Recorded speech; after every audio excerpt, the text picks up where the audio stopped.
அப்போஸ்தலனாகிய பரிசுத்த பவுல் தீத்துவுக்கு எழுதின நிருபம் 1வது அதிகாரம் 5வது வசனத்தை நான் உங்களுக்காக வாசிக்கிறேன்.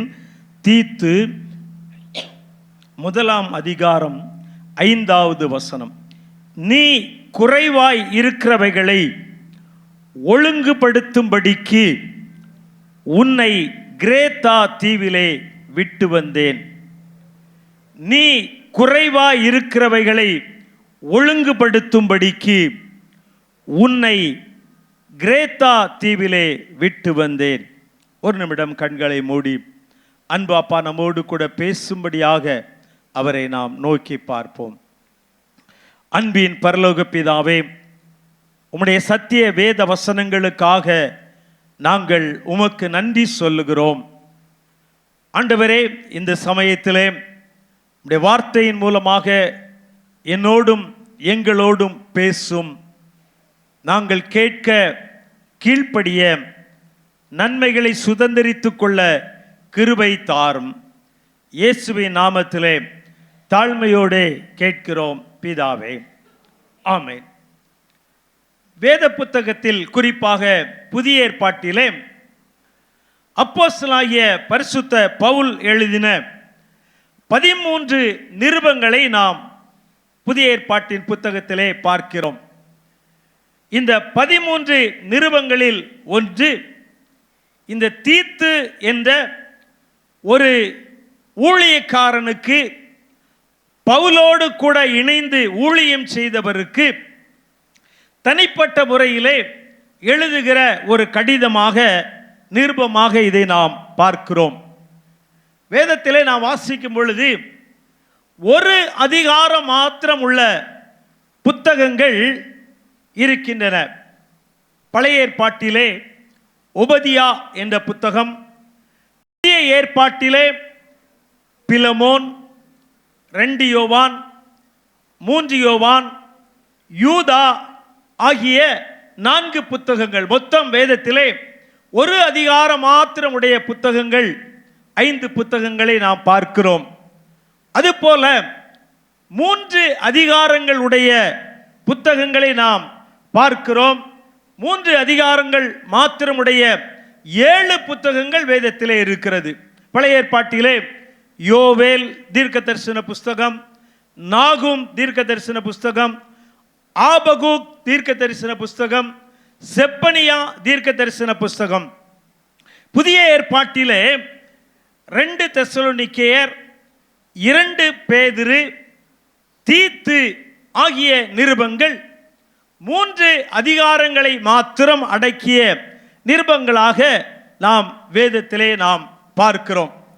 இந்த தீத்துவுக்கு ஒரு பெரிய பொறுப்பை அப்போஸ்தலனாகிய பரிசுத்த பவுல் கொடுத்து அவரை ஒரு குறிப்பிட்ட தீவிலே, அவரை கிரேத்தா என்று சொல்லப்பட்ட தீவிலே விட்டு வந்து விடுகிறார். இந்த தீத்துவினுடைய பெயர் புதிய ஏற்பாடு முழுவதும் நாம் வாசித்து பார்த்தால் அதிலே 13 இடங்களிலே இந்த தீத்து என்பவருடைய பெயரை நாம் பார்க்கிறோம். கொரிந்தியருக்கு எழுதின 2ஆம் நிருபத்திலே பவுல் அப்போஸ்தலன் 9 முறை இந்த தீத்துவினுடைய பெயரை குறிப்பிட்டு எழுதுகிறார். அது மாத்திரமல்ல, கலாத்தியர் நிருபத்தில் 1 முறையும், 2 தீமோத்தேயின் புத்தகத்திலே 1 முறையும், இந்த தீத்துவுக்கு எழுதின நிருபத்திலே 2 முறையும் இந்த தீத்து என்ற பெயரை பவுல் அப்போஸ்தலன் பயன்படுத்துகிறதாக நாம் வேதத்திலே வாசிக்கிறோம். இந்த பவுல் அப்போஸ்தலன் தமது மிஷனரி பயணத்திலே ஒரு உடன் பங்காளியாக, ஒரு தோழனாக, ஒரு உடன் ஊழியனாக தெரிந்து கொள்ளப்பட்டவர்தான் இந்த தீத்து என்று சொல்லப்பட்ட இளைஞர். இந்த தீத்துவுக்கு ஒரு பணியை அவர் கொடுக்கிறார். கிரேக்கர் ஆன இந்த தீத்து பவுல் அப்போஸ்தலனாலே தேவன் கர்த்தருக்குள், கிறிஸ்துவுக்குள், ரட்சிப்பிற்குள் வழி நடத்தப்பட்டவர். நீங்கள் மோசேயின் நியாயப்பிரமாணத்திலே விருத்த சேதனம் என்று சொல்லப்பட்ட காரியத்தை இந்த பவுல் அப்போஸ்தலனுடைய ஊழிய நாட்களிலே ஒரு கூட்டம் ஜனங்கள் அதை பிரதானப்படுத்திக் கொண்டு முக்கியப்படுத்திக் கொண்டு தேவனால் தெரிந்து கொள்ளப்பட்ட பிள்ளைகள் நடுவிலே பிரச்சனைகளையும் குழப்பங்களையும் உருவாக்கி கொண்டு ஒருவேளை உபதேச வேறுபாடுகளை உருவாக்கி கொண்டு இருக்கிற நாட்களிலே இந்த தீத்து விருத்த சேதனம் பண்ணப்படாத ஒரு கிரேக்கன் என்று சொல்லி அவனை குறித்து கலாத்தியர் நிருபம் 2ஆம் அதிகாரத்திலே 3ஆம் வசனத்திலே வாசிக்கிறார். எப்படி இருந்தாலும் சரி, இவர் இந்த தீத்து என்பவர் பவுல் அப்போஸ்தலனோடே கூட இணைந்து தேவனுக்காய் ஊழியத்தை நிறைவேற்றினவர். அல்லேலூயா, அல்லேலூயா. அவர் பிறந்த இடம் சொல்லப்பட்டிருக்கிறது சீரியாவின் அந்தியோகியா என்று வேத அறிஞர்கள் எழுதுகிறார்கள். கொரிந்து சபைக்கு பவுல் எழுதின 2ஆம் நிருபத்தை கொரிந்து திருச்சபையாருக்கு கொண்டு சேர்த்தவர் இந்த தீத்து. அப்படியானால் இவர் இந்த பவுல் அப்போஸ்தலனோடே கூட இணைந்து இன்னும் அவர் தைரியமாக தேவனுக்காக பிரயாணம் செய்து தேவ மனிதர்களை திருச்சபைகளை சந்திக்கிற ஒரு நபராக இந்த தீத்து காணப்பட்டார். கொரிந்தியரின் 2ஆம் புஸ்தகம் 8ஆம் அதிகாரம் 23ஆம் வசனத்திலே நாம் இப்படி வாசிக்கிறோம்.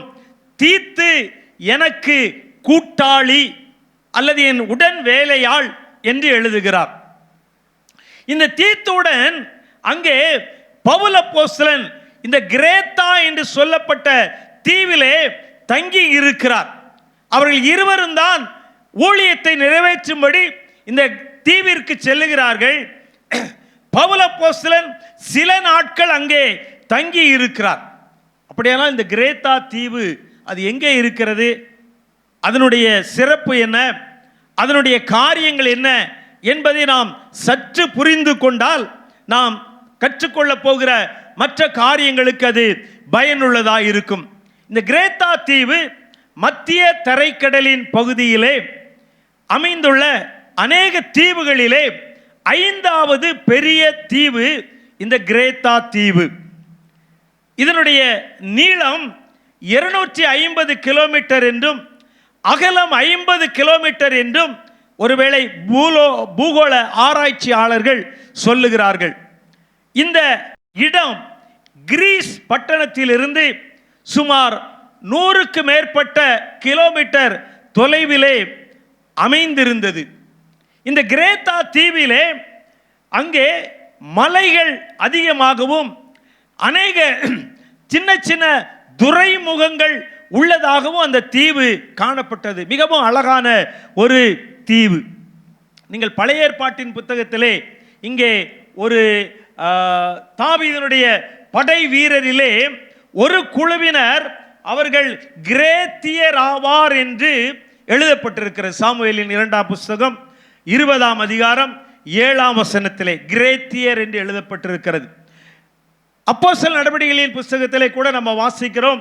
அப்போஸ்தலர் 2ஆம் அதிகாரம் 11ஆம் வசனத்தில் அங்கே பெந்தேகோஸ்தே நாளிலே அங்கே கூடி வந்த ஜனங்களோடு கூட இந்த கிரேத்தியரும் இருந்தார்கள் என்று சொல்லி எழுதப்பட்டிருக்கிறது. அப்படியானால் இது ஒரு மிகவும் முக்கியமான ஒரு இடம் இந்த கிரேத்தா தீவு. ஆனால் இதை குறித்த ஒரு எதிர்மறையான ஒரு காரியம் ஒன்றும் சொல்லப்பட்டிருக்கிறது. என்னவென்றால் இந்த கிரேத்தா தீவு கடற்கொள்ளையர்களின் இருப்பிடமாய் விளங்கியது.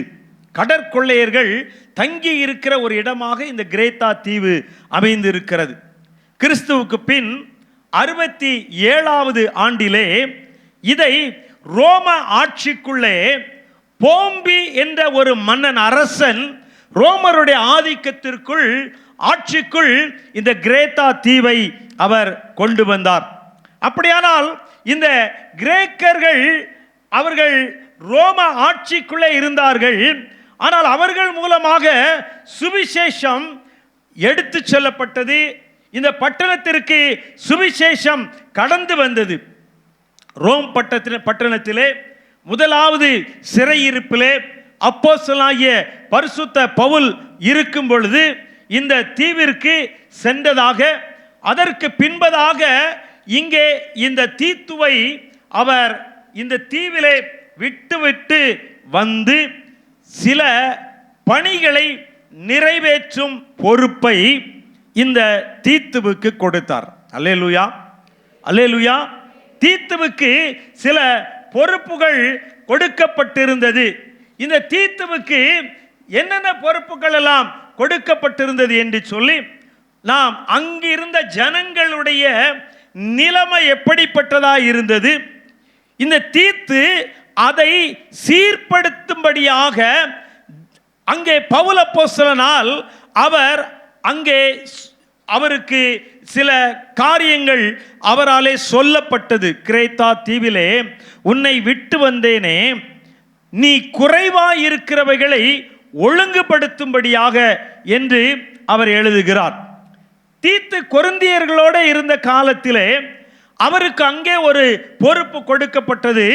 நீங்கள் அதை வாசித்து பார்ப்பீர்களானால் அவருக்கு இந்த தர்ம பணத்தை, உதவி செய்கிற சகாய பணத்தை அவர் சேகரித்து தேவையுள்ளவர்களுக்கு கொடுக்கும்படியாக ஒரு பொறுப்பை பொருந்து பட்டணத்திலே அவர் இருக்கும் பொழுது பவுல் அப்போஸ்தலன் அதை கொடுத்து வந்தார். அதை இந்த அருமையான தீத்து என்ற வாலிபன் மிகவும் சிறப்பாக சரியாக செய்து நிறைவேற்றினார். அதனாலே இன்னொரு பொறுப்பை தேவன் அவருக்கு கொடுக்கிறார். இந்த தீத்துவை கிரேத்தா தீவிலே பயன்படுத்தும்படியாக தேவன் தெரிந்து கொண்டார். அவர் ஒருவேளை பவுலுக்கு நெருக்கமான சூழ்நிலைகளிலே, பவுலுக்கு பிரச்சனையான சூழ்நிலைகளிலே, பவுலுடைய ஊழியத்தின் பாதையிலே அவருக்கு தேவையுள்ள இடங்களிலே இந்த தீத்துவை இயேசுவானவர் பயன்படுத்தினார். அல்லேலூயா, அல்லேலூயா. இந்த கிரேக்க சீடனான இந்த தீத்து பவுல் அப்போஸ்தலனுக்கு அவனுடைய ஊழியத்திலே மிகவும் மிகவும் மிகவும் உதவியாக இருந்தார். அல்லேலூயா, அல்லேலூயா. இன்றைக்கு உங்களையும் என்னையும் தேவ ஊழியர்களுக்கு உதவியாய் இருக்கும்படியாய், தேவனுக்காய் நிற்கிற தேவ மனிதர்களுக்கு உதவியாய் இருக்கும்படியாய், தேவனுக்காக செயல்படுகிற ஊழியர்களுக்கு தோள் கொடுக்கும்படியாய், அவர்களுக்கு கரம் நீட்டும்படியாக தேவன் இன்றைக்கு உங்களையும் என்னையும் தெரிந்து வைத்திருக்கிறார். அல்லேலூயா, அல்லேலூயா. நாம் நமக்கு கொடுக்கப்பட்டிருக்கிற பொறுப்புகளை செய்து நிறைவேற்ற நாம் அழைக்கப்பட்டிருக்கிறோம். பவுல் அப்போஸ்தலன் இன்றைக்கு தீத்துவுக்கு சில காரியங்களை அவர் சொல்லுகிறார். இவர் தீத்து இருக்கிற இடம் இந்த கிரேத்தா தீவு. அங்கே உள்ள மக்களுடைய சூழல், மனநிலை, அங்கே உள்ள மக்களுடைய சில பரிதாபமான நிலை, அங்கே உள்ள மக்களினுடைய சில கொடூரமான நிலைகளை இந்த தீத்துவுக்கு பவுல் அப்போஸ்தலன் எழுதி அனுப்பினார். இந்த கிரேத்தா தீவாரை குறித்து அங்கே அவர் சொல்லுகிறார், நீ கிரேத்தா தீவில் இருக்கும்போது நீ என்ன செய்யணும்? குறைவுகளை நிறைவாக்கணும். எப்படிப்பட்ட குறைவுகள், அந்த ஜனங்கள் எப்படிப்பட்டவர்கள் என்று சொல்லி அவர்களை குறித்து சில காரியங்களை சொல்லுகிறார். அங்கே நீங்கள் தீத்துவின் புஸ்தகம் 1வது அதிகாரம் 12வது வசனத்திலிருந்து நீங்கள் வாசித்து பார்த்தீர்கள். கிரேத்தா தீவார், ஓயா பொய்யர், துஷ்ட மிருகங்கள், பெருவயிற்று சோம்பேறிகள் என்று நான் சொல்லவில்லை, என்று பவுல் எழுதவில்லை. அவர்களில் ஒருவனாகிய அவர்கள் தீர்க்கதரிசியானவனே சொல்லி இருக்கிறான். அது மாத்திரமல்ல, இவர்கள் எப்படிப்பட்டவர்கள்?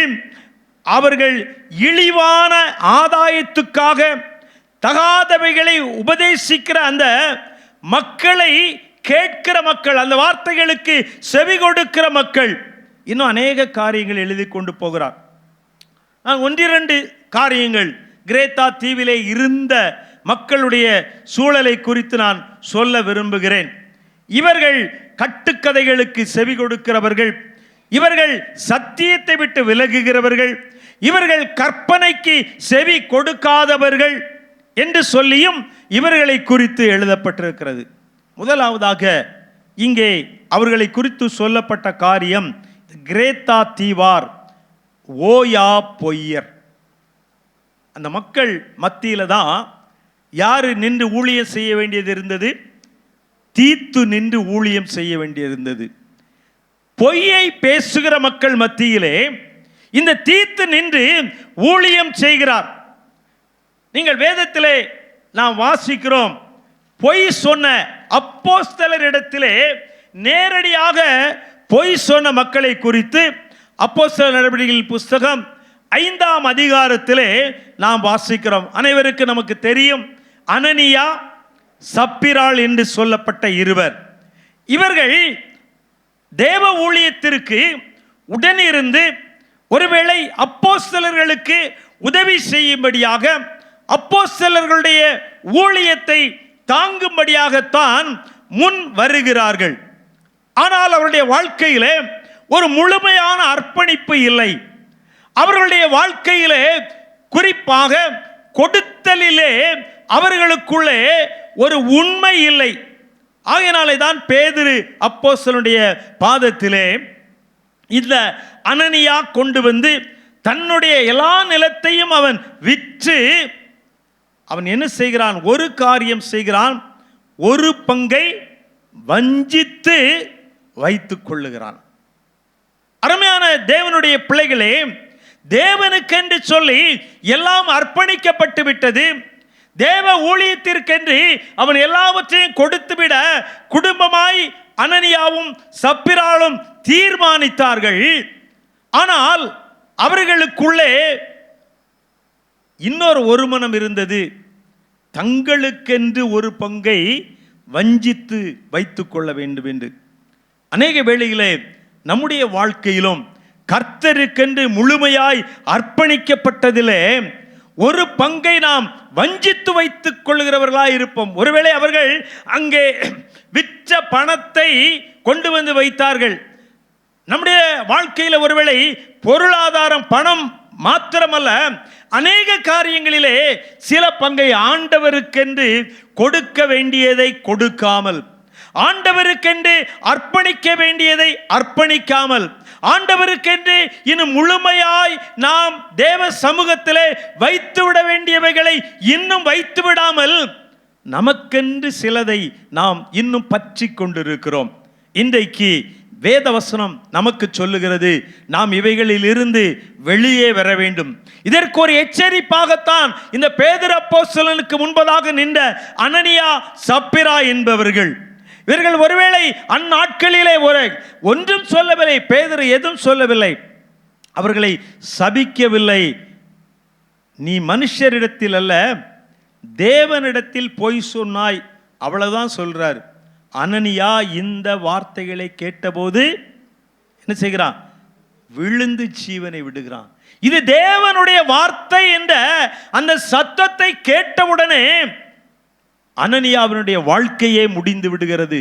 வஞ்சித்த ஒரு அனனியா, தனக்கென்று வைத்துக்கொண்ட ஒரு அனனியா, நடந்ததை அறியாமல் உள்ள நுழைந்த சப்பிராளுக்கும் அதே நிலைமை உருவாகிறது.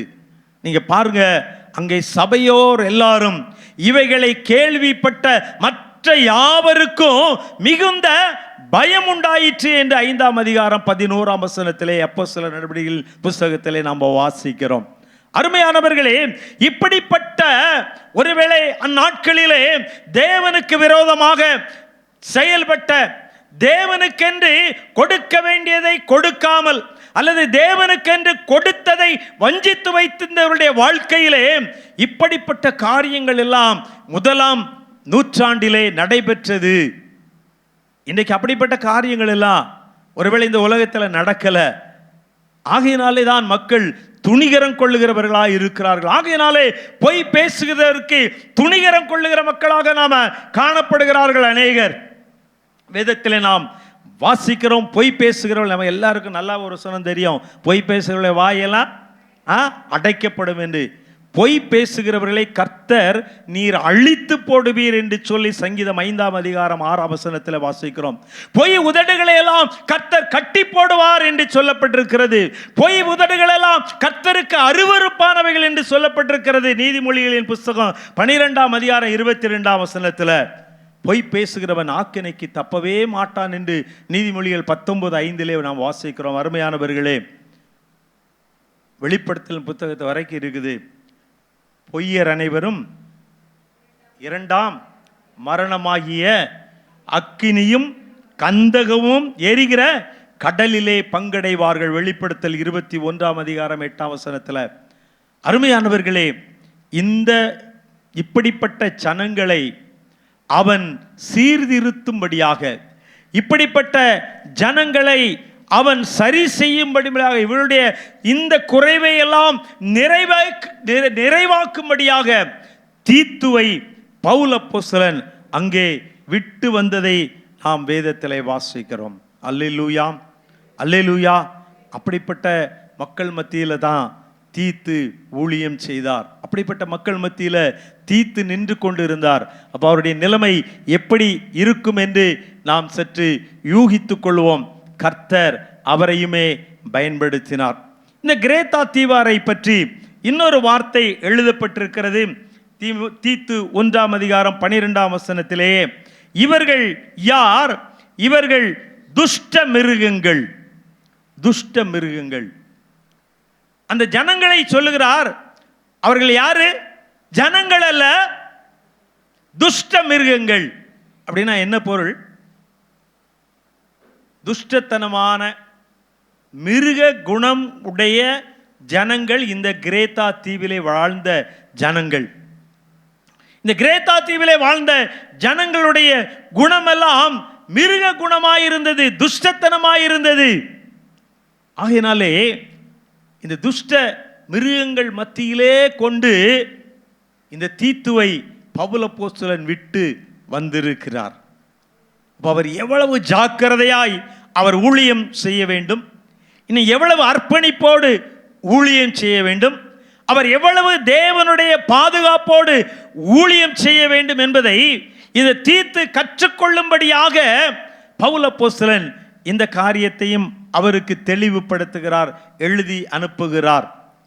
ஒருவேளை வேதத்தில் நீங்கள் வாசித்து பார்த்தீங்கன்னா, யோசேப்பின் காலத்திலே, யோசேப்பை தூக்கி ஆதியாகமம் 37ஆம் அதிகாரத்தில் நீங்கள் வாசிப்பீங்க. யோசேப்பை தூக்கி ஒரு குழியிலே போட்டாங்க. எதற்காக தெரியுமா? துஷ்ட மிருகம் அவனை கொன்று போடட்டும் என்று. ஒரு துஷ்ட மிருகம் ஏதாவது அவனை கொன்று போடட்டும், இந்த பழியும் பாவமும் சகோதரராகிய நமக்கு வேண்டாம் என்று ஒரு சகோதரன் சொன்ன ஆலோசனையினுடைய பேரிலே அந்த நிகழ்வு நடந்தது. துஷ்ட மிருகம் அதனுடைய குணம் என்ன? அழித்து போடுகிற குணம், அழித்து போடுகிற ஒரு குணம். பவுல் அப்போஸ்தலன் கொரிந்தியருக்கு எழுதின நிருபத்தில் எழுதுகிறார். 1 கொரிந்தியர் 15ஆம் அதிகாரம் 32ஆம் வசனத்தில், நான் எபேசுவிலே துஷ்ட மிருகங்களுடனே போராடினேன் என்று எழுதுகிறார். அவர் என்ன ஒரு மிருகத்தோடைய சண்டை போட்டாரு? இல்லை. அப்படிப்பட்ட குணம் நிறைந்த மக்களோடு கூட மக்களாக இந்த பவுல் அப்போஸ்தலன் இருந்து தேவ ஊழியத்தை நிறைவேற்றினார். அல்லேலூயா, அல்லேலூயா. அதுபோலவே இந்த தீத்துவை அழகாக பழக்குவிக்கிறார். இந்த கிரேத்தா தீவில் உள்ள ஜனங்கள் இப்படிப்பட்ட குணம் உள்ளவர்கள் தான். நீ இவர்கள் மத்தியிலே இவர்களை சீர்படுத்த வேண்டும், இவர்களுடைய குறைவுகளை ஒழுங்குபடுத்த வேண்டும் என்று சொல்லி தீத்துவுக்கு கற்றுக் கொடுக்கும்படியாய், தீத்து அப்படிப்பட்ட ஒரு பயிற்சியை பெற்றுக்கொள்ளும்படியாக பவுல் அப்போஸ்தலன் செயல்படுகிறதாக நம்ம வேதத்திலே வாசிக்கிறோம். கிறிஸ்தவ மக்கள் மத்தியிலே, தேவ பிள்ளைகள் மத்தியிலே உள்ள குணநலங்கள் எப்படிப்பட்டதாக இருக்கிறது என்பதை நாம் சிந்தித்து பார்க்க வேண்டும். ஒருவேளை அவர்கள் தேவனால் தெரிந்து கொள்ளப்பட்ட பிள்ளைகள் மத்தியிலும் கூட ஒருவரை ஒருவர் தாக்குகிற, கடித்து பட்சிக்கிற காரியங்களை நம்ம வேதத்தில் பார்க்குறோன்னா, பவுல் அப்போஸ்தலன் கலாத்தியருக்கு எழுதும்போது தான் நீங்கள் எழுதுவார் 5ஆம் அதிகாரத்தில் 15ஆம் வசனத்தில், நீங்கள் ஒருவரை ஒருவர் கடித்து பட்சிப்பீர்களானால் நீங்கள் அழிந்து போவீர்கள் என்று சொல்லி எழுதுகிறார். அருமையான தேவ பிள்ளைகளே, இந்த துஷ்டத்தனமான குணங்கள் எல்லாம் மாற வேண்டும் என்பதற்காக இந்த தீத்துவை பவுல் அப்போஸ்தலன் அவர்கள் மத்தியிலே நின்று ஊழியம் செய்யும்படியாக விட்டு வருகிறார். அல்லேலூயா, அல்லேலூயா. இப்போ இந்த குணங்களை எல்லாம் இப்படிப்பட்ட மக்கள் மத்தியில் நீங்களும் நானும் ஆண்டவருக்காய் செயல்படுகிறவர்களாய் இருக்க வேண்டும். அல்லேலூயா, அல்லேலூயா. நம்முடைய இப்படிப்பட்ட துஷ்டத்தனமான கிரியைகள், குணங்கள் இருக்கும் என்றால் அவைகளை விட்டு நாம் வெளியே வர வேண்டும் என்று சொல்லி தேவன் விரும்புகிறார். அது மாத்திரமல்ல, இந்த கிரேத்தா தீவினுடைய மக்களுடைய குணம் அது எப்படிப்பட்ட குணமாய் இருந்தது என்று சொன்னால், அவர்கள் எப்படிப்பட்டவர்களாய் இருந்தார்கள்? சோம்பேறிகளாய் இருந்தார்கள். சோம்பேறிகளாய் இருந்தார்கள். இந்த சோம்பேறித்தனம் மனிதனை என்ன செய்துவிடும்? சோம்பேறியான மனிதர்கள் எப்படி மாறிவிடுவார்கள்? ஒன்றுக்கோ பிரயோஜனம் இல்லாதவர்களாய் மாறிவிடுவார்கள். வேதத்தில் நம்ம நீதிமொழிகள் எல்லாரும் அடிக்கடி படிச்சிருப்போம். அதில் 19ஆம் அதிகாரத்தில் 24ஆம் வசனத்தில் ஒரு சோம்பேறிக்கு ஒரு டெஃபினிஷன், ஒரு விளக்கம் கொடுக்கப்பட்டிருக்கிறது. சோம்பேறினா யாராம்? அவன் களத்தில் கையை வச்சுட்டு அதை வாய்க்கு கூட எடுக்கிறதுக்கு சோம்பேறித்தனம். அவன் வாய்க்கு கூட எடுக்கிறதுக்கு அவன் முடியாதவனாய், செயல்படாதவனாய் இருந்து விடுவான். அப்போ ஒரு சோம்பேறினா எந்த அளவுக்கு சோம்பேறித்தனமாக இருக்க முடியும் என்று சொல்லி நாம் அறிந்து கொள்ள வேண்டும். இவன் என்ன செய்வான்? குளிருக்கு பயந்து சோம்பேறி என்ன செய்ய மாட்டானா? உளமாட்டானா. சோம்பேறியினுடைய கை வேலை செய்ய சம்மதியாது. அப்படியே இருக்கணும், அசையாமல் இருக்கணும். எந்த ஒரு சின்ன செயல்பாடுகளையும் தான் செய்ய கூடாது. அதுதான் ஒரு சோம்பேறியினுடைய குணநலம். ஆகையினால அவனுடைய வாழ்க்கையில் என்ன நடக்கும்? வேதம் கற்றுக் கொடுக்கிறது, சோம்பேறியினுடைய வயல் எல்லாம் எப்படி இருக்குமா? ஆமா, காஞ்சோரி மூடினது போல முட்காடாய் இருக்கும் என்று சொல்லி நீதிமொழிகள் 24ஆம் அதிகாரம் 30ஆம் வசனத்தில் வாசிக்கிறோம். இவங்க ஆனால் ஒரு வேலை செய்வாங்க. இந்த சோம்பேறி எப்படி வேலை செய்வாங்க? இவங்க ஒரு வேலை செய்வாங்க. வேதத்திலே நம்ம தீமோத்தேயின் புஸ்தகத்தில் வாசிக்கிறோம். 1 தீமோத்தேயு 5ஆம் அதிகாரம் 13ஆம் வசனத்தில் இங்கே பவுல் அப்போஸ்தலன் எழுதுகிறார், சோம்பல் உள்ளவர்கள் வீடு வீடாய் திரிவார்கள். அவங்களுக்கு வேலை என்னது? வீடு வீடா போவாங்க. எதுக்கு? சுவிசேஷம் சொல்றதுக்கா? நற்செய்தியை அறிவிப்பதற்கா? இயேசுவை பற்றி பிரசங்கிப்பதற்கா? இல்லை, வீடு வீடா போய் ஊர்க்கதை பேசுறதுக்கு போவாங்க. இப்படிப்பட்ட மக்கள் தான் யாரு? கிரேத்தா தீவார். இப்படிப்பட்ட மக்கள் கிரேத்தா தீவார். இன்னும் சோம்பேறிக்கு நிறைய விளக்கம் சொல்லலாம். அவங்க செயல்படாதவர்கள் மாத்திரமல்ல, காலம் தாழ்த்தி செயல்படுறவர்கள். இதுதானே, அப்புறம் நாளைக்கு பார்த்துக்கலாம், இன்னும் 2 நாள் கழித்து பார்த்துக்கலாம், அல்லது அடுத்த வாரம் பார்த்துக்கலாம், அல்லது அடுத்த மாதம் பார்த்துக்கலாம், அல்லது அடுத்த வருஷம் பார்த்துக்கலாம். காலம் தாழ்த்துகிறவர்கள். அது மாத்திரமல்ல, எந்த பணியிலும் தானாக முன்வந்து தங்களை ஈடுபடுத்தி கொள்ள மாட்டார்கள். இப்படிப்பட்ட மனிதர்கள் தான் சோம்பேறிகள். இந்த கிரேத்தா தீவில் இருக்கிறதுல ஒரு கூட்டம் ஜனங்கள் இப்படி இருக்கிறார்கள், இருந்தார்கள். இவர்கள் மத்தியிலே தீத்துவே, நீ இவர்களை சரி செய்ய வேண்டும். இந்த குறைவை நீ அவர்களுக்கு சுட்டி காட்டி அவர்களை ஒழுங்குபடுத்த வேண்டும் என்று சொல்லித்தான் உன்னை கிரேத்தா தீவிலே விட்டு வந்தேன் என்று சொல்லி பவுல் அப்போஸ்தலன் சொல்லுகிறார். சோம்பேறிக்கு ஆண்டவர் ஒரு ரிவார்டு கொடுக்கிறார். வேதத்தில் நீங்கள் வாசித்து பார்த்தீங்கன்னா, பொல்லாதவனும் சோம்பனுமான ஊழியக்காரனே, பிரயோஜனமற்ற ஊழியக்காரனாகிய இவனை அப்புறம் கையெல்லாம் கட்டி நீங்க தூக்கி போடுங்க என்று சொல்லுகிறார். சோம்பனமான ஊழியக்காரன் எப்படிப்பட்டவன்? பிரயோஜனமற்றவன். ஆண்டவருடைய ஊழியத்தில் நம்ம எப்படி இருக்கக்கூடாது? சோம்பலாய் இருக்கக்கூடாது. அல்லேலூயா. எப்பொழுதும் ஆண்டவருடைய ஊழியத்தின் காரியங்களிலே நீங்களும் நானும் செயல்படுகிறவர்களாய் இருக்க வேண்டும். அல்லேலூயா, அல்லேலூயா.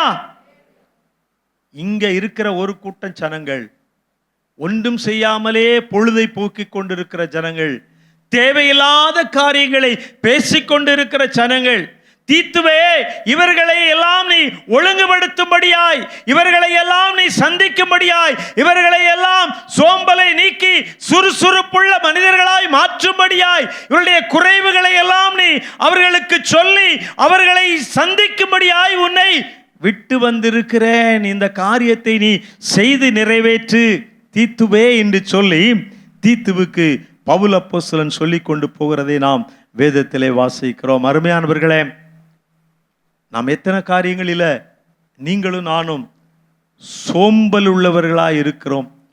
சோர்ந்து போகிறது அது வேற, சோம்பலாய் இருப்பது வேற. சோர்ந்து போகிறவன் யாரு? வேலை செய்து களைத்து போகிறவன். ஆனால் சோம்பலாய் இருக்கிறவன் யாரு? வேலையே செய்யாதவன். வேலையே செய்யாதவன். வேதம் சொல்லுகிறது, வேலை செய்ய மனதில்லாதவன் சாப்பிடவும் கூடாது. வேதத்தில் நல்ல நிறைய ஆலோசனைகள் நமக்கு எழுதி கொடுக்கப்பட்டிருக்கிறது.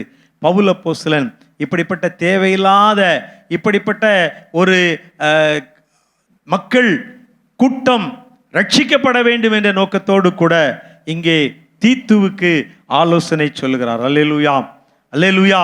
இந்த தீத்து இந்த சோம்பேறிகளை எல்லாம் நல்ல ஒரு ஆக்டிவ் மெம்பரா, சுறுசுறுப்புள்ளவர்களாய் மாற்றும்படியாக பவுல் அப்போஸ்தலன் அவருக்கு எழுதி கொண்டு போகிறார். அருமையானவர்களே, அது மட்டுமல்ல, இந்த கிரேத்தா தீவாரை குறித்து இன்னும் ஒரு காரியம் சொல்லப்பட்டிருக்கிறது. இந்த கிரேத்தா தீவார் எப்படிப்பட்டவர்களாம்? கட்டுக்கதைகளுக்கு செவி கொடுக்கிறவர்கள். கட்டுக்கதைகளுக்கு செவி கொடுக்கிறவர்கள். 13ஆம் அதிகாரம் 13ஆம் வசனம் 1ஆம் அதிகாரத்திலே சொல்லப்பட்டிருக்கிறது. இது முகாந்தரமாக அவர்கள் யூதருடைய கட்டுக்கதைகளுக்கும் அவர்கள் உடன்பட்டு செவி கொடுக்கிறவர்களாக அல்லது உடன்படுகிறவர்களாக இருக்கிறார்கள் என்று சொல்லி, யூதர்களுடைய கட்டுக்கதைகள். கட்டுக்கதைகள், கட்டுக்கதைகள்னா என்னது? கற்பனை கதைகள், கற்பனையானவைகள், இல்லாதவைகள், பொய்யானவைகள், இப்படி சொல்லிட்டே போகலாம். இவைகளுக்கு செவி கொடுக்கிற ஜனங்களாக இந்த கிரேத்தா தீவார் இருந்தார்கள். அப்படிப்பட்டவர்களை மாற்றும்படியாக இவனுக்கு ஒரு பொறுப்பு கொடுக்கப்பட்டிருக்கிறது. கதைகளை, கட்டுக்கதைகளை நம்புகிறவர்கள், கட்டுக்கதைகளை கேட்டுக்கொண்டே இருப்பவர்கள். ஒருவேளை சின்ன வயசில் இருக்கும்போது, ஒருவேளை நம்ம காலத்தில் இப்போ உள்ள பிள்ளைகள் எல்லாம் அப்படி கேட்கறது கிடையாது. யாராவது பாட்டி தாத்தா வீட்டுக்கெல்லாம் போனால் என்ன செய்யுங்க, கதை சொல்லுங்க அப்படின்னு கதை சொல்லுங்க. கதையை கேட்டுட்டு இருக்கும்போதே பாதி கதையிலே ஆமாம் தூக்கம் வந்துடும். தூங்குறதுக்கு தான் பாட்டி மாதிரிலாம் என்ன செய்வாங்க, கதை சொல்லி கொடுப்பாங்க. இந்த கதைகள் எல்லாம் ஒருவேளை சிலர் கிறிஸ்தவ பாட்டிமாராக இருந்தால் ஆண்டவருக்கென்று சரி நல்ல நம்முடைய பிள்ளைகளை சரியான வளர்ப்பிலே வளர்க்க வேண்டும் என்ற எண்ணங்கள் உடையவங்க இருந்தாங்கன்னா வேத சம்பவங்களை அவங்க சொல்லுவாங்க. அல்லது என்னது, எங்கேயாவது புஸ்தகத்தில் வாசித்த கதைகளை அவர்கள் சொல்லுவார்கள். இப்படிப்பட்ட ஒருவேளை இல்லாத, உண்மைக்கு புறம்பான, கற்பனையான, தேவையில்லாத இந்த கதைகளை கேட்கிறவர்கள் தான் இதற்கு செவி கொடுக்கிறவர்கள். யாரு? கிரேத்தா தீவார். இன்னும் இவர்களுடைய காரியங்களை நீங்க வாசித்து பார்த்தீங்கன்னா, இவர்கள் என்ன செய்வாங்களாம்? தர்க்கங்களுக்கு உரிய கட்டுக்கதைகள், தர்க்கங்களுக்குரிய கட்டுக்கதைகள். ஒரு கதையை சொல்லியாச்சுன்னா அந்த கதையிலிருந்து என்ன வரும்? நிறையா ஆர்கியூமெண்ட் வரும், சண்டை கூட வரும். இப்படிப்பட்ட மக்கள் கட்டுக்கதைக்கு செவி கொடுக்கிறவர்களினாலே ஏற்படுகிற பாதிப்புகள் எல்லாம் உள்ளது. வேதத்தில் நாம் பார்க்கிறோம், தீமோத்தேயு நிருபத்துக்கு பவுல் அப்போஸ்தலன் எழுதும்போது எழுதுவாரு, 4ஆம் அதிகாரம் 7ஆம் வசனத்துல, கிழவிகள் பேச்சாகிய கட்டுக்கதைகள். கிழவி பேச்சு என்று சொல்கிறார். என்ன மொத்தத்திலே என்ன சொல்லப்பட்டிருக்கிறது என்று சொன்னால், இப்படி தேவையில்லாத காரியங்களிலே தங்களுடைய நேரத்தை, வாழ்நாளை எல்லாம் செலவிடுகிற பிள்ளைகளை எல்லாம் தேவனுக்கு நேரே வழிநடத்த வேண்டும் தீத்துவே என்பதுதான் அவருக்கு கொடுக்கப்பட்ட பொறுப்பு. அல்லேலூயா. நாமும் இப்படிப்பட்ட மக்கள் மத்தியிலே வாழ்ந்து கொண்டிருப்போம் என்று சொன்னால், அப்படிப்பட்ட கட்டுக்கதைகளுக்கு செவிசாய்க்கிற, அவைகளை விரும்புகிற அந்த மக்களை எல்லாம் தேவனுக்கு நேரே வழிநடத்தும்படியாக நாம் அழைக்கப்பட்டிருக்கிறோம். அது மாத்திரமல்ல, இன்னும் 5வது இந்த கிரேத்தா தீவாரை குறித்து ஒன்று சொல்லப்பட்டிருக்கிறது. இவர்கள் எப்படிப்பட்டவர்களாம்?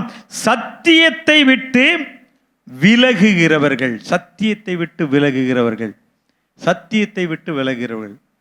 சத்தியம் என்றால் என்ன? யோவான் 14ஆம் அதிகாரம் 6ஆம் வசனத்தில் சொல்லப்பட்டிருக்கிறது, நானே வழியும் சத்தியமும் ஜீவனுமாய் இருக்கிறேன். நானே, இயேசு சொல்லுகிறார், நானே சத்தியம். அப்படி என்றால் சத்தியத்தை விட்டு விலகுகிறவர்கள் யார்? இயேசுவை விட்டு தூரமாய் போகிறவர்கள், இயேசுவினுடைய அன்பை விட்டு விலகி போகிறவர்கள், இயேசுவினுடைய வார்த்தைகளுக்கு செவி கொடுக்காதவர்கள். வேதத்தில் நாம் இப்படி வாசிக்கிறோம், யோவான் 17ஆம் அதிகாரத்தில், உம்முடைய வசனமே சத்தியம் என்று. வசனத்திற்கு கீழ்ப்படியாதவர்கள், சத்தியமாகிய வசனத்திற்கு செவி கொடுக்காதவர்கள். இன்னும் பார்த்தீங்கன்னா, சத்தியம் உங்களை விடுதலையாக்கும் என்று இயேசுவானவர் சொல்லி இருக்கிறார் யோவான் 8ஆம் அதிகாரம் 32ஆம் வசனத்தில். அப்போ இந்த சத்தியத்தை விட்டு விலகுகிற மக்கள்லாம், கிரேத்தா தீவிலே வாழ்ந்த மக்கள் எப்படிப்பட்டவர்களாய் இருந்தார்கள்? இயேசுவை விட்டு, இயேசுவை அறிந்து, சத்தியத்தை அறிந்து, தேவனை அறிந்து, தேவனை விட்டு விலகி போகிற ஜனமாய் இருந்தார்கள். அறிந்து விலகி போகிற ஜனங்கள். அப்போ இப்படிப்பட்டவர்கள் யாருன்னா பின்மாற்றம் அடைந்த ஜனங்கள். பின்மாற்றம் அடைந்த ஜனங்கள், தேவனை குறித்து தெரிந்து, அறிந்து, புரிந்து, தேவனை ஏற்றுக்கொள்ளாமல், தேவ வார்த்தைகளுக்கு, தேவ சத்தத்திற்கு, தேவ சித்தத்திற்கு அர்ப்பணிக்காமல் பின்மாற்றம் அடைந்து போன ஜனங்கள். இவர்களை தீத்துவே நீ மறுபடியுமாக சீர்படுத்தி, நீ தேவனை பின்பற்றுகிறவர்களாய் அவர்கள் மாறும்படியாக நீ செயல்பட வேண்டும் என்று சொல்லி தீத்துவை குறித்து தீத்துவின் இடத்திலே பவுல் அப்போஸ்தலன் சொல்லுகிறார். இந்த ஜனங்கள் தங்கள் வாயினாலே என்னிடத்தில் சேர்ந்து, அப்படியே நீங்க வாசித்துட்டு இருப்பீங்க, ஆனால் அவர்களுடைய இருதயமோ என்னை விட்டு தூரமாய் விலகி இருக்கிறது என்று சொல்லி வேதத்திலே ஒரு கூட்ட ஜனங்களை குறித்து பார்க்கிறோம். இவர்கள்தான் தேவனை விட்டு விலகி போகிறவர்கள். எரேமியா தீர்க்கதரிசன புஸ்தகத்தில் தேவன் இப்படி தம்முடைய ஜனங்களை பார்த்து பரிதபிக்கிறார், அல்லது ஜனங்களை பார்த்து வருந்துகிறார். எரேமியா 2ஆம் அதிகாரம் 6ஆம் வசனத்தில் அங்கே இப்படி எழுதப்பட்டிருக்கிறது, என்னை விட்டு தூரப்பட்டு மாயையை பின்பற்றி வீணராய் போகிறதற்கு அவர்கள் என்னிடத்தில் என்ன அநியாயத்தை கண்டார்கள் என்று சொல்லி வேதத்தில் நம்ம வாசிக்கிறோம். எரேமியா 2ஆம் அதிகாரம் 6ஆம் வசனத்தில் ஆண்டவரை விட்டு விலகி போகிறதற்கு, ஆண்டவரிடத்திலே, தேவனிடத்திலே என்னிடத்திலே என்ன அநியாயம் இருக்கிறது என்று தேவன் தம்முடைய பிள்ளைகளை பார்த்து கேட்கிறார். நாம் எத்தனை முறை தேவனை விட்டு நாம் தூரமாக போகிறவர்களாய் இருக்கிறோம்? எத்தனை முறை தேவ வார்த்தைகளுக்கு நாம் கீழ்ப்படியாதவர்களாய் இருக்கிறோம்? எத்தனை முறை தேவ சத்தத்தை நாம் கேட்டும் செவி கொடாதவர்களாய் இருக்கிறோம்? நமக்கு இன்றைக்கு இந்த தீத்துவுக்கு எழுதின அதே வார்த்தைகளை, வசனங்களை தான் பவுல் அப்போஸ்தலன் நமக்கும் அவர் சொல்லிக் கொண்டு போகிறார். அருமையானவர்களே, நீங்களும் நானும் தேவ வார்த்தைக்கு கீழ்ப்படிய நம்மை அர்ப்பணிக்க அழைக்கப்பட்டிருக்கிறோம். தேவ வார்த்தைக்கு நாம் செவி கொடுத்தால், கீழ்ப்படிந்தால் நமக்கு என்னென்ன ஆசீர்வாதங்கள் எல்லாம் கிடைக்கும் என்று வேதத்திலே அநேக ஆசீர்வாதங்களை குறித்து எழுதப்பட்டிருக்கிறது. தேவ சத்தத்திற்கு நாம கீழ்ப்படுகிறது என்றால், நம்ம யோவான் சுவிசேஷத்தில் 10ஆம் அதிகாரத்தில் இயேசுவானவர் சொல்லுகிறார், என் ஆடுகள் என் சத்தத்திற்கு செவி கொடுக்கிறது. யோவான் 10:27. அப்ப ஆண்டவருடைய சத்தத்திற்கு நாம கீழ்ப்படியும் போது மாத்திரமே அவருடைய மந்தையின் ஆடுகளாய், அவருடைய மேய்ச்சலின் ஆடுகளாய், அவருடைய அரவணைப்பிற்கு உள்ளான, பாதுகாப்பிற்கு உள்ளான ஆடுகளாய் நீங்களும் நானும் நாம் வாழ முடியும். எனக்கு செவி கொடுக்கிற உங்களுக்கு நான் சொல்லுகிறேன் என்று உங்கள் மீதும் என் மீதும் ஆண்டவர் நம்பிக்கையை வைத்து சொல்லுகிறார். லூக்கா 6ஆம் அதிகாரம் 27ஆம் வசனத்தில், எனக்கு செவி கொடுக்கிற உங்களுக்கு நான் சொல்லுகிறேன். ஆண்டவர் உங்களையும் என்னையும் அவருடைய வார்த்தைகளுக்கு செவி கொடுக்கிறவர்கள் என்று சொல்லி அவர் நம்மை நம்பி இருக்கிறார், நம் மீது நம்பிக்கை வைத்திருக்கிறார். நம்ம ஆதியாகமத்து புஸ்தகத்தில் ஆண்டவருடைய ஆசீர்வாதங்களையும் நன்மைகளையும் குறித்து படிக்கும்போது உபாகமம் 28ஆம் அதிகாரத்தில் அந்த நன்மைகள் ஆசீர்வாதங்கள் எல்லாம் எப்பொழுது கிடைக்கும் என்றால், அவர் தமக்கு தம்முடைய வார்த்தைகளுக்கு செவி கொடுத்தால் என்று உபாகமம் 28:14 வாசிக்கிறோம். நீங்கள் இவைகளுக்கெல்லாம் செவி கொடுத்தால் கர்த்தர் உன்னை வாளாக்காமல் தலையாக்குவார், நீ கீழாகாமல் மேலாவாய். செவி கொடுக்க வேண்டும், செவி கொடுக்க வேண்டும். பலியை பார்க்கிலும் கீழ்ப்படிதலும்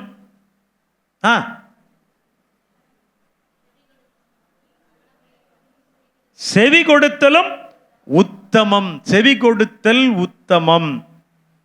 ஆண்டவருடைய சத்தத்துக்கு நாம கீழ்ப்படிய, ஆண்டவருடைய சத்தத்திற்கு நம்முடைய செவிகளை சாய்க்க, ஆண்டவருடைய சத்தத்திற்கு நாம் எப்பொழுது நாம் உடனடியாக கீழ்ப்படிய நம்மை அர்ப்பணிக்கிறோமோ அப்போதுதான் தேவனுடைய ஆசீர்வாதம் நம்முடைய வாழ்க்கையிலே உண்டாகும், நம்முடைய வாழ்க்கையிலே உண்டாகும். நீங்கள் ஏசாயா தீர்க்க தரிசன புஸ்தகத்தில் 1ஆம் அதிகாரத்தில் நம்ம இப்படி வாசிக்கிறோம். 10வது வசனம் சொல்லுகிறது, தேவனுடைய ஜனமே தேவனுடைய சத்தத்திற்கு செவிகொடு. ஜனமே தேவனுடைய சத்தத்திற்கு செவிகொடு. 1:10. சோதோமின் அதிபதிகளே கர்த்தருடைய வார்த்தையை கேளுங்கள், கொமோராவின் ஜனமே நமது தேவனுடைய வேதத்துக்கு செவி கொடுங்கள் என்று எழுதப்பட்டிருக்கிறது. அருமையானவர்களே, நாம் செவி கொடுக்கிற விருத்த சேதனமுள்ள செவிகளை நீங்களும் நானும் பெற்றிருக்க வேண்டும் என்று சொல்லி தேவன் விரும்புகிறார். அல்லேலூயா, அல்லேலூயா. இப்படிப்பட்ட கிரேத்தா தீவார் மத்தியில தான் தேவன் இந்த தீத்துவை விட்டு வந்திருக்கிறார். இவர்களை அவர் சரி செய்யும்படியாகத்தான் விட்டு வந்திருக்கிறார். இன்னும் அவருக்கு நிறைய பொறுப்புகள் சொல்லப்பட்டிருக்கிறது. அவர் கண்காணிகளை ஏற்படுத்தும்படியாக சில ஆலோசனைகளை சொல்லி இருக்கிறார். அவர்களெல்லாம் எப்படிப்பட்ட குணம் உள்ளவர்களாய் இருக்க வேண்டும் என்று சொல்லி அவர்களுடைய தன்மைகளை, குணநலங்களை, அவருடைய குவாலிட்டிஸ், அவர்களுடைய தன்மைகள், பண்புகளை குறித்து எழுதி இங்கே தீத்துவுக்கு வைத்திருக்கிறார். இன்னும் அதையெல்லாம் குறித்து நம்ம ஆராய்ச்சி செய்து கொண்டே போனால் நிறைய இருக்கும். இன்னும் அது மட்டுமல்ல, முதிர் வயதான புருஷர்கள் எப்படி இருக்க வேண்டும், முதிர் வயதான ஸ்திரீகள் எப்படி இருக்க வேண்டும், பாலிய புருஷர்கள் எப்படி இருக்க வேண்டும், பாலிய ஸ்திரீகள் எப்படி இருக்க வேண்டும், இந்த காரியங்களை எல்லாம் நீ இந்த கிரேத்தா தீவார் மத்தியில் நீ எப்படி இருக்கிறார்கள் அவர்கள் என்று நீ அறிந்து அவர்களை நீ சரி செய்ய வேண்டும் என்று சொல்லி இந்த தீத்துவுக்கு பொறுப்பை கொடுக்கிறார். வேலைக்காரன் எப்படி இருக்கணும், அநேக காரியங்களை தீத்துவுக்கு எழுதுகிறார். இந்த தீத்துவை இப்படிப்பட்ட ஒரு பெரிய பொறுப்பை நிறைவேற்றும்படியாக, இந்த ஒரு பெரிய ஊழியத்தை நிறைவேற்றும்படியாக இந்த கிரேத்தா தீவிலே அவர் விட்டு வந்ததாக நாம வேதத்திலே நாம பார்க்கிறோம். அருமையானவர்களே, தேவன் நம்மை ஒவ்வொருவரையும் ஒவ்வொரு விதமான இடங்களிலே நம்மை விட்டு வைத்திருக்கிறார். நம்மை ஒவ்வொரு இடங்களிலே தேவன் நம்மை வைத்திருக்கிறார். எதற்காக? நாம் நிறைவேற்ற வேண்டிய சில கடமைகள், நாம் செய்ய வேண்டிய சில சீர்திருத்தங்கள், நாம் தேவனுக்காக செயல்பட வேண்டிய சில காரியங்கள், அவருக்காக நாம் எழுந்து நிற்க வேண்டிய, பிரகாசிக்க வேண்டிய இடங்கள் அந்த ஸ்தானத்திலே நமக்கு இருக்கிறது. அப்படிப்பட்ட ஒரு பொறுப்பை உங்களுக்கும் எனக்கும் கொடுத்து தேவன் ஆங்காங்கே நம்மை நிலைநிறுத்தி இருக்கிறார். அல்லேலூயா, அல்லேலூயா. நாம ஆண்டவர் நமக்கு என்னெல்லாம் செய்யும்படியாக நமக்கு கற்றுக் கொடுக்கிறாரோ அந்த காரியங்களை எல்லாம் அப்படிப்பட்ட மக்கள் மத்தியிலே, ஒருவேளை அது நம்முடைய குடும்பமாக இருக்கலாம், அல்லது ஒருவேளை நம்ம சார்ந்து இருக்கிற சபையாக இருக்கலாம், அல்லது ஒருவேளை அது நாம இருக்கிற சமுதாயமாக இருக்கலாம். எங்கெங்கே தேவன் நமக்கு எவைகளை செய்ய வேண்டும் என்று நம்மை முன்குறித்து நம்மை வைத்திருக்கிறாரோ, அவர் வைத்திருக்கிற இடத்திலே அந்த காரியங்களை எல்லாம் செய்து நிறைவேற்றுகிறவர்களாக நீங்களும் நானும் நம்மை அர்ப்பணிக்க வேண்டும் என்று சொல்லி தேவன் விரும்புகிறார். ஆண்டவருடைய கரத்திலே நாம் நம்மை ஒப்பு கொடுக்க அழைக்கப்பட்டிருக்கிறோம். அப்படியே நாம் கண்களை மூடி, ஆண்டவரே, எனக்கென்று நீர் கொடுத்திருக்கிற பொறுப்புகளை நான் நிறைவேற்றுவதற்காக எனக்கு நீர் கிருபை தாரும். ஆண்டவரே, ஒருவேளை நான் எப்படிப்பட்ட மக்கள் மத்தியில் எல்லாமோ வாழ்கிறேன், பொய் பேசுகிற மக்கள் மத்தியிலே நான் வாழுகிறேன், ஒருவேளை மிருக குணமுள்ள துஷ்ட மனிதர்கள் மக்கள் மத்தியிலே நான் வாழுகிறேன், சோம்பேறிகள் நடுவிலே இருக்கிறேன். அங்க இருக்கிற மக்களுடைய அந்த தன்மைகள் என்னை ஒட்டி கொள்ளாமல், நான் தேவ தன்மையை அந்த மக்களுக்கு நான் கற்றுக் கொடுத்து அவர்களை சீர்படுத்த, அவர்களை ஸ்திரப்படுத்த, அவர்களை நிலைநிறுத்த எனக்கு நீர் கிருபை தாரும் ஆண்டவரே. ஆண்டவரே, சத்தியத்தை விட்டு விலகுகிற மக்கள், கட்டுக்கதைகளை நம்புகிற மக்கள், இவர்கள் மத்தியிலே நான் இருக்கிறேன். ஆண்டவரே, நான் உம்முடைய சத்தத்திற்கு செவி கொடுக்கவும், என்னை சார்ந்திருக்கிற மக்கள் எல்லாம் சத்தியத்திற்கு கீழ்ப்படுகிறவர்களாய் மாறவும், அவர்கள் மத்தியிலே என்னை ஒரு செயல் வீரனாக, என்னை ஒரு செயல் வீராங்கனையாக நீர் பயன்படுத்தும் ஆண்டவரே. ஆண்டவருடைய கரத்திலே ஒப்பு கொடுப்போம். ஆண்டவரே, நான் எனக்கென்று எதையும் வஞ்சித்து வைத்துக் கொள்ளாமல் என் தேவனுக்கென்று முழுமையாய் என்னை நான் அர்ப்பணிக்க, என் தேவனுக்கென்று முழுமையாய் ஆண்டவரே என்னுடைய எல்லாவற்றையும் நான் ஒப்பு கொடுக்க, என் தேவனுக்காய் நான் எழுந்து பிரகாசிக்கும்படியாக என்னை நான் முழுமையாய் தந்துவிட எனக்கு நீங்க கிருபை தாங்க ஆண்டவரே, பலன் தாங்க ஆண்டவரே. ஆண்டவருடைய கரத்திலே நம்மை ஒப்பு கொடுப்போம். கர்த்தர் நம்மை நம்பி தந்திருக்கிற பொறுப்பை, உங்களையும் என்னையும் நம்பி ஆண்டவர் எனக்கு கொடுத்திருக்கிற பணியை, உங்களையும் என்னையும் அவர் செய்யும்படியாக சொல்லி இருக்கிற காரியங்களை தேவனுக்காய் செயல்படுத்தும்படியாக ஆண்டவருடைய திரு கரங்களிலே நம்மை ஒப்பு கொடுப்போமா? ஆண்டவரே, நீங்க என்னை நம்பி இருக்கீங்கப்பா, அந்த நம்பிக்கைக்கு நான் துரோகம் செய்யாதபடி, என்னை நீர் நம்பி இருக்கிற நம்பிக்கையை ஆண்டவரே நான் வீணாக்கி பாழாக்கி விடாதபடி, நம்பிக்கைக்கு பாத்திரவானாய் பாத்திரவாட்டியாய் நடந்து கொள்ள எனக்கு உதவி செய்யுங்கப்பா. நான் உம்மை நம்புகிறது அல்ல, நீர் என்னை நம்பி இருக்கிறதை, நீர் என்னை நம்பி கொடுத்திருக்கிற பொறுப்புகளை, உக்கிரானத்துவத்தை நிறைவேற்றுகிற உம்முடைய உடன் ஊழியக்காரனாய், ஊழியக்காரியாய், உம்முடைய தோட்டத்திலே பணி செய்கிற வேலையாட்களாய் எங்களை நீர் பயன்படுத்தும் ஆண்டவரே என்று சொல்லி கர்த்தருடைய கரத்திலே அர்ப்பணிப்போம். கர்த்தர் நல்லவராய், நம்மை வழி நடத்துகிறவராய் நம்மோடு கூட கடந்து வருவார். அன்பின் பரலோக பிதாவே, நீர் எங்களுக்கு இந்த தீத்துவின் மூலமாய், கிரேத்தா தீவாரின் குணநலங்கள் மூலமாய், பவுல் அப்போஸ்தலன் கொடுத்த அந்த கட்டளைகளை உணர்ந்து கொள்வதன் மூலமாய் ஆண்டவரே, நாங்கள் எங்களை சீர்படுத்திக் கொள்ள, எந்த சூழ்நிலையிலும் எப்படிப்பட்ட மக்கள் மத்தியிலும் நாங்கள் இருந்து செயல்படுகிறவர்களாய் எங்களை முழுமையாய் அர்ப்பணித்து தேவனுக்கென்று வாழ நீர் கிருபை தாரும். நன்மையும் கிருபையும் எங்களை தொடர உதவி செய்யும். கர்த்தருக்கென்றே வாழ எங்களை பலப்படுத்தும். இயேசுவின் இன்ப நாமத்தில் தாழ்மையோடு பிரார்த்திக்கிறோம் பிதாவே, ஆமென். அன்பானவர்களே, உங்கள் ஜெப தேவைகளுக்கும் மேலதிக விவரங்களுக்கும் தொடர்பு கொள்ள வேண்டிய எங்கள் முகவரி: சகோதரர் பி. பொற்செல்வன் ஆசீர், கிருபையின் ஊழியங்கள், ஆபிரகாம் நகர், பெரிய நாயகபுரம், தூத்துக்குடி 628101.